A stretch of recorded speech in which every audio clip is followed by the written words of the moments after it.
అయినా ఇప్పుడు ఇవన్నీ ఎందుకు అప్పు? మీకు కొత్తగా పెళ్ళైంది కదండి.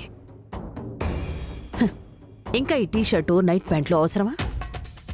పద్ధతిగా రాత్రి సమయంలో లాల్చీ వేసుకోండి, ఎంతో బాగుంటుంది. అవునా అప్పు? నా కోసం నువ్వు కూడా మోడర్న్గా మారిపోయావా? అవునండి, నేను మీకోసం ఎలాగైనా మారగలను. వెళ్ళండి, వెళ్ళి ఒకసారి వేసుకోనండి, ఎలా ఉందో చూసి చెప్తాను. అలాగే అప్పు.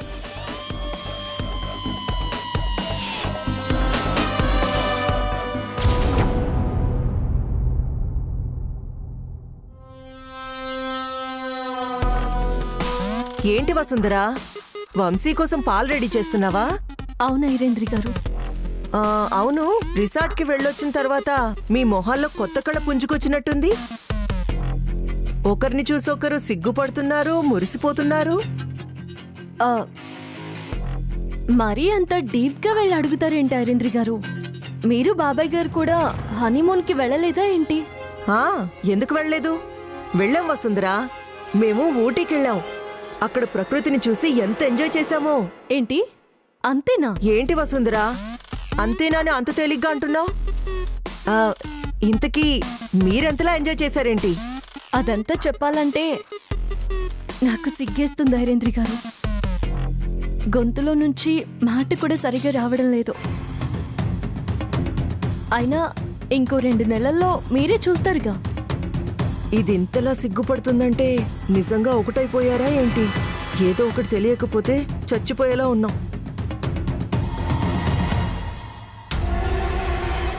ఒక్క నిమిషం. ఏంటి ఐరేంద్రి గారు? నిజంగా నువ్వు ఈ ఇంటికి వారసునివ్వబోతున్నావా? చెప్పాను కదా ఐరేంద్రి గారు, ఇంకో 2 నెలల తర్వాత శుభవార్తని మీరే వింటారు.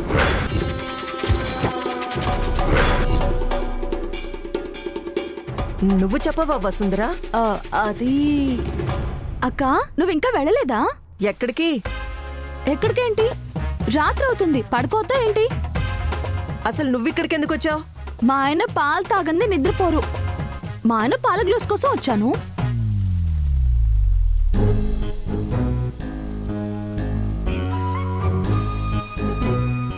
సరే ఐరేంద్రి గారు, వస్తాను.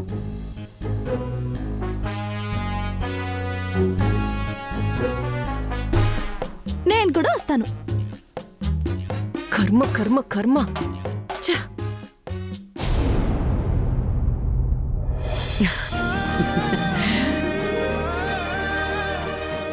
రాజులా ఉన్నారండి. కానీ ఈ లాల్చీని ఇంకొంచెం సేపు మాత్రమే వేసుకుంటాను అప్పు. ఏ, ఎందుకండి? వసుంధరకి సింప్లిసిటీ అంటేనే ఇష్టం. తనేమో అలా, నేనేమో ఇలా ఉండటం నాకు నచ్చదు. నువ్వేం తప్పుగా అనుకోవద్దప్పు. మీరే తప్పుగా అనుకుంటున్నారండి. ఇదిగోండి, నేను వసుంధరకు కూడా చీర తీసుకొచ్చాను. చాలా బాగుందప్పు. నీ చేతుల మీదుగానే తనకిస్తే ఇంకా సంతోషపడుతుంది. సరే, నేనే ఇస్తాను, కానీ మీరే పర్ఫ్యూమ్ వేసుకొని ప్రశాంతంగా నిద్రపోండి. అలాగే అప్పు.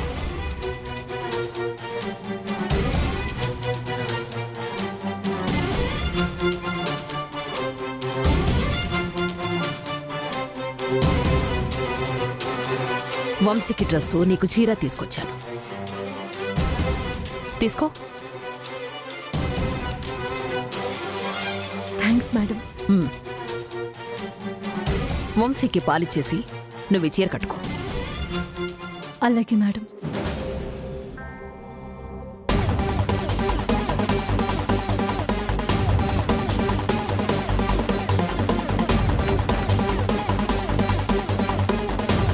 ఏంటమ్మా, ఏమైంది? మనం అనుకున్నదే అయింది ఐరేంద్రి. ఇప్పుడు మనకి నిజం మాత్రమే తెలియాలి.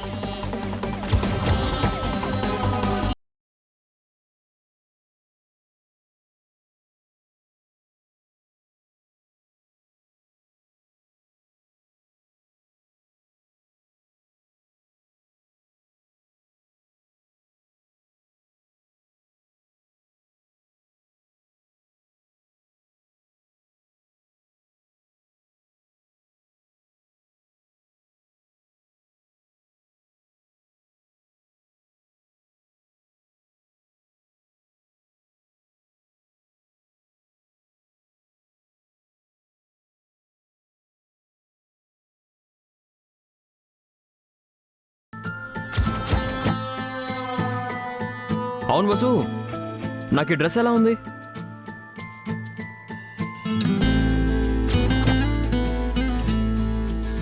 ఈ డ్రెస్ లో మీరు పాత సినిమాల్లో హీరోలా ఉన్నారు.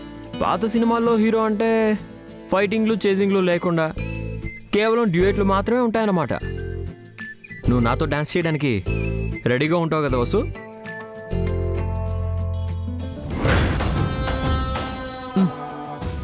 ఇందాకడి నుంచి చెవి పెట్టి వింటున్నాం.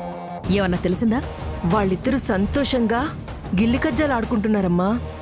ఒకరినొకరు ఆప్యాయంగా ప్రేమగా మాత్రమే చూసుకుంటున్నారమ్మా. వంశీ నవ్వుతున్నాడు, వసుంధర సిగ్గుపడుతుంది. ఐరేంద్రి, మనం ఇక్కడికి వచ్చింది వాళ్ళేం చేస్తున్నారో చూడ్డానికి కాదు, వాళ్ళేం మాట్లాడుకుంటున్నారో వినడానికి మాత్రమే. వాళ్ళేవైనా సామాన్య దంపతులా కష్టసుఖాలు మాట్లాడుకోవడానికి? ఇద్దరూ ప్రేమించి పెళ్లి చేసుకున్నారు. ఏ పువ్వుతోనో పుచ్చకాయ కవితతోనో మొదలుపెట్టి లోతుగా మాట్లాడుకుంటారు.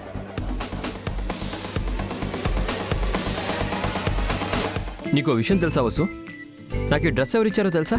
మా నాన్నమ్మ.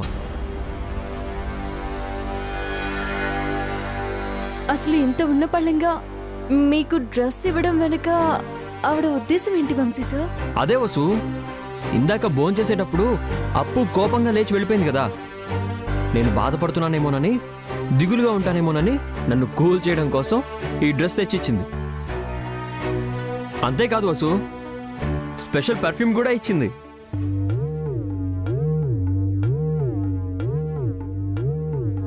చిన్నప్పటి నుంచి అంతే వసు, మా నాన్నమ్మకి నేనంటే చాలా ఇష్టం. అమ్మా, నువ్వు వంశీకిచ్చిన డ్రెస్ గురించి వసుంధరతో గొప్పగా చెప్తున్నాడమ్మా. ఓ, అవును వంశీ సార్, మీ నాన్నమ్మ గారికి మీరంటే ఎంతో ప్రేమ. కాకపోతే మీ మనసుని మాత్రం అర్థం చేసుకోరు. అర్థం చేసుకుంటుంది వసు, కాకపోతే మా నాన్నమ్మ మా తాతయ్యని తన కళ్ళ ముందే కోల్పోయింది. కాబట్టి ఇంకెప్పుడు ఇంట్లో అలా జరగకూడదని ఇంత కఠినంగా మారిపోయింది. మా నాన్నమ్మ చాలా మంచి మనిషి వసు. అమ్మా, వంశీ నిన్ను పొగుడుతున్నాడు. ముందు ఈ పాలు తాగండి.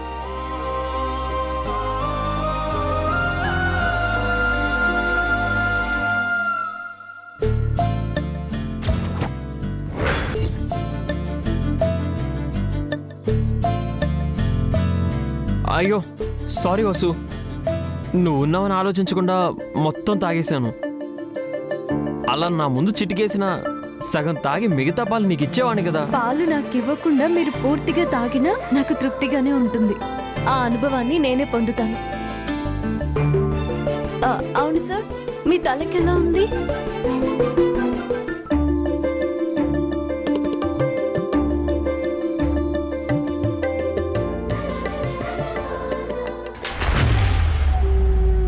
ఏమైంది?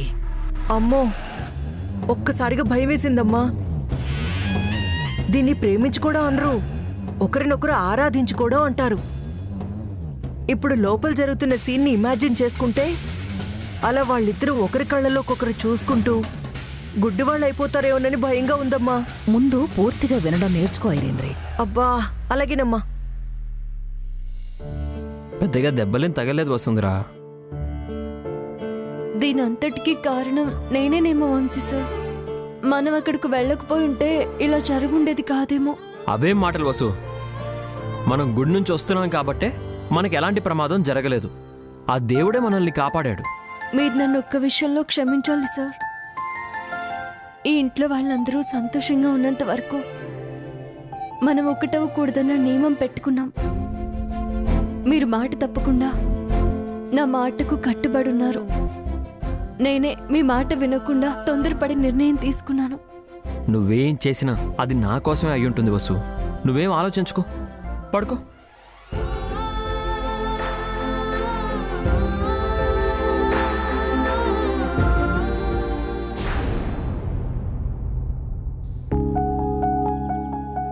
అయినా ఇప్పుడు ఎందుకులే, కళ్ళు మూసుకొని నిద్రపోవడమే భావ్యం.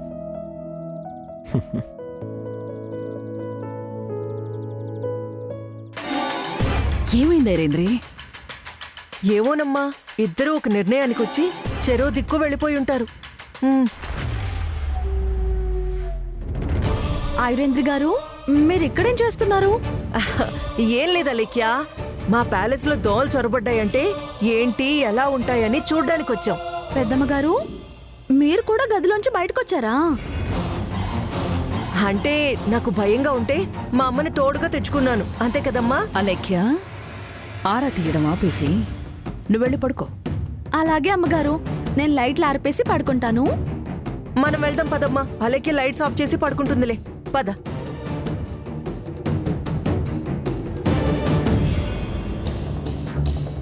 మీ గుట్టు నాకు తెలుసా ఐరేంద్ర గారు? మా అక్క వంశీ సార్ ఏం మాట్లాడుకుందామో తెలుసుకోవాలనే కదా.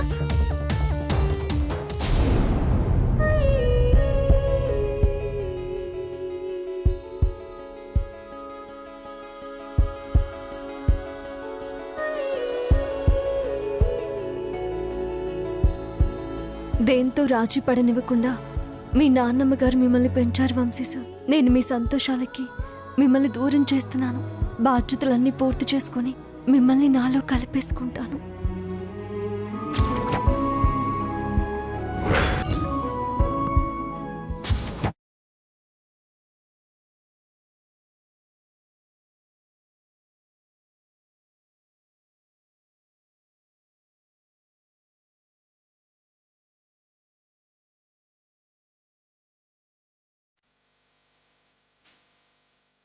శ్రీవారు, ఏం చేస్తున్నారు? కనిపించట్లేదా శ్రీమతి గారు? నేను భగవద్గీత చదువుతున్నాను. ఎందుకో? హా, మానసిక ఒత్తిడులున్నప్పుడు మనశ్శాంతి కోసం భగవద్గీత చదవాలని మా నాన్నమ్మ చెప్పింది శ్రీమతి గారు. కానీ భగవద్గీత చెప్పింది మాత్రం శ్రీకృష్ణుడు శ్రీవారు. ఆయన దశావతారం పోజిచ్చి చెప్పాడని మాకు తెలుసు శ్రీమతి గారు. మరి అంతలా తెలిసినప్పుడు ఇంత చిన్న చిన్న ఒత్తిళ్లకు ఎందుకు కృంగిపోతున్నారు శ్రీవారు? ఏంటి శ్రీమతి గారు, నావి నావి చిన్న చిన్న ఒత్తిళ్ళ? పెళ్ళ ఇన్ని రోజులైనా కాపురం మాత్రం కేవలం కళ్ళు మాత్రమే చేస్తున్నట్టు అనిపిస్తుంది. మా కంపెనీ క్యాబిన్లో చీఫ్ చైర్మన్ సీట్ కూడా నాకు తృప్తినివ్వట్లేదు. ఓ ఇంతనా? ఆ? ఇంతేనా అంటారేంటి శ్రీమతి గారు? సరిగ్గా భోంచేయలేకపోతున్నాను. నిన్నటికి నిన్న సగం గ్లాసు మంచినీళ్ళు కూడా తాగలేకపోయేసరికి పనివాడు శంకరం ఎంత అనుమానంగా చూశాడో తెలుసా? ఆ? వాడి కోసమైనా నా బలం ఏంటో వాడికి చూపించడానికైనా ఫుల్ బాటిల్ మందు తాగాలనిపించింది. శ్రీమతి గారు, మీరేమో దగ్గరికి రారు, ఇంట్లో వాళ్ళేమో శోభన ముహూర్తం దగ్గరలో పెట్టరు. ఎన్నిసార్లు నాతో నేను యుద్ధం చేశానో మీకు తెలియ శ్రీమతి గారు. నాకు తెలియకపోవడం కాదు శ్రీవారు, అసలు మనం పెట్టుకున్న కండిషన్స్ మర్చిపోయారా? అక్క వంశీ గారు ఒకటేంత వరకు మనం హనీమూన్ కి వెళ్ళకూడదని ప్లాన్ చేసుకున్నాం కదా. మరి ఇప్పుడెందుకు గడిచిపోయిన జ్ఞాపకాలు గుర్తు తెచ్చుకుంటున్నారు? నేను ఇప్పుడు భగవద్గీత చదువుతున్నాను కదండి, అలాగే ఉంటుంది. గడిచిన రోజులన్నీ కూడా అప్పుడప్పుడు తలుచుకోవాలని గీతలో శ్రీకృష్ణుడు చెప్పాడు. సరే శ్రీవారు, మిమ్మల్ని చూస్తుంటే మనసు తరుక్కుపోతుంది. మీ మనసు ప్రశాంతంగా ఉండటం కోసం మీకు ఒక ముద్దిస్తాను. ముద్ద? నేను కళ్ళు మూసుకుంటాను, త్వరగా ఇచ్చేయండి.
ఉండండి.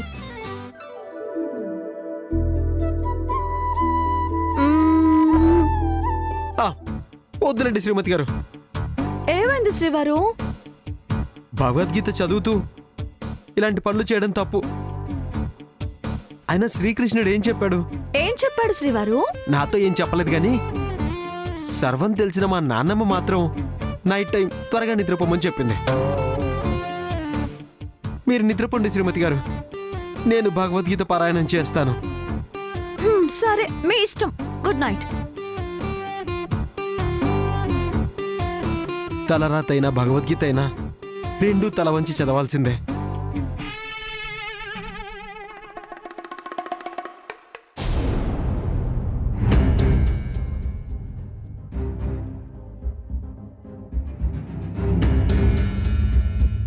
వెళ్ళు.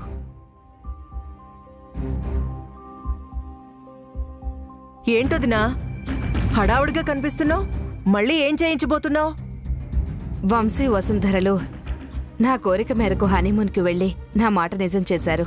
అందుకే ఇకపై వాళ్ళ జీవితంలో ఎలాంటి ఆటంకాలు రాకూడదని, వాళ్ళ దాంపత్య జీవితం సంతోషంగా ఉండాలని పూజ జరిపిస్తున్నాను. నీకు అసలు విషయం తెలియకుండా నువ్వు తొందరపడుతున్నావేమో అని నాకు అనిపిస్తుంది వదినా. దేని గురించి ఐరేంద్రి నువ్వు మాట్లాడుతుంది? వంశీ వసుంధరల గురించే వదినా.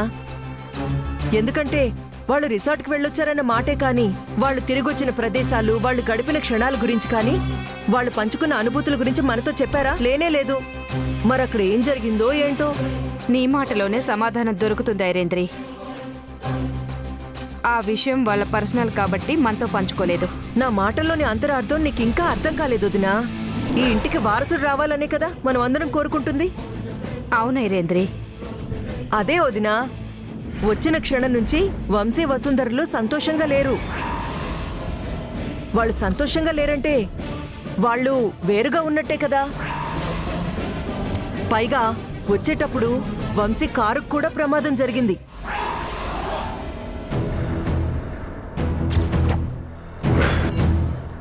అక్కడంతా మంచి జరుగుంటే ఇక్కడంతా అశుభం జరుగుండేది కాదేమో. ఏమో ఐరేంద్రి, నాకు నీ మాటలు నమ్మాలనిపించడం లేదు. ఇప్పుడు నేను నిజం నిరూపిస్తే నువ్వు నమ్ముతావా వదినా?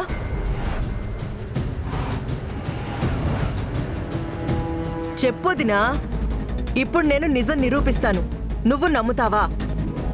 నువ్వు నిరూపించు ఐరేంద్రి, నేను తర్వాత ఆలోచిస్తాను. నమస్కారం అమ్మా. నమస్కారం మంగమ్మ. ఏంటి ఇలా వచ్చావు? తను కరెక్ట్ టైంకి వచ్చింది వదినా. నిజం నిరూపించడంలో మంగమ్మ పాత్ర కూడా ఉంటుంది. అసలు నిన్నెవరు పిలిపించారు మంగమ్మ? నేనే.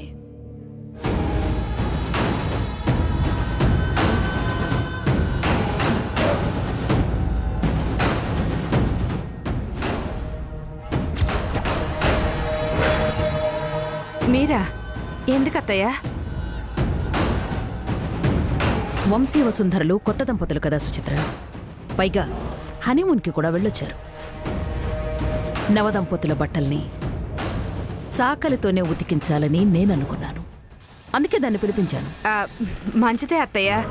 కానీ వంశీ వసుంధరల పర్మిషన్ లేకుండా మంగమ్మ వాళ్ళ గదిలోకి వెళ్ళటం అంత మంచిది కాదేమో. నా మనవడి గదికి మంగమ్మ నేనే తీసుకెళ్తానులే, నువ్వేం దిగులు పడకు. మంగమ్మ, గది పైనుంది, వెళదాం పద.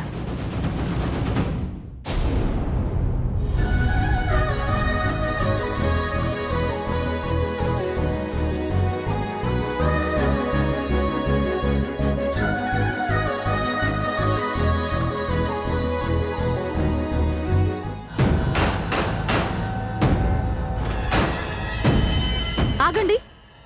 ఎవరు మీరు?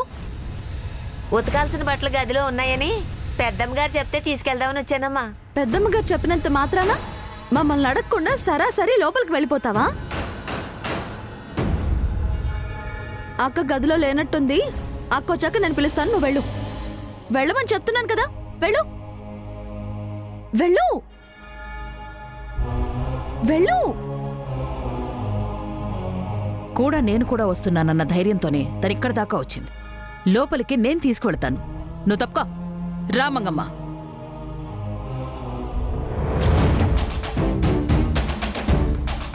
పెద్దమ్మ గారే పని మనిషిని ఉతికించాల్సిన బట్టల కోసం ఇక్కడి దాకా తీసుకొచ్చారంటే ఇది కూడా ఖచ్చితంగా వాళ్ళ ప్లానే అయి ఉంటుంది. వెంటనే ఈ విషయం అక్కకు చెప్పాలి. ఆ బట్టలు తీసుకురా.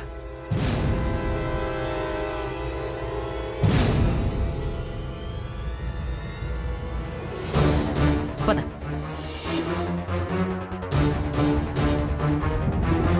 అక్క అక్క ఏమైందా లేక్యా? అక్క పెద్దమ్మ గారు ఆవిడ మీకిచ్చిన బట్టల కోసం మంగమ్మని వెంట పెట్టుకుని ఆవిడ స్వయంగా మీ గదికొచ్చారు. అంతా మనం అనుకున్నట్టే జరుగుతోందక్క.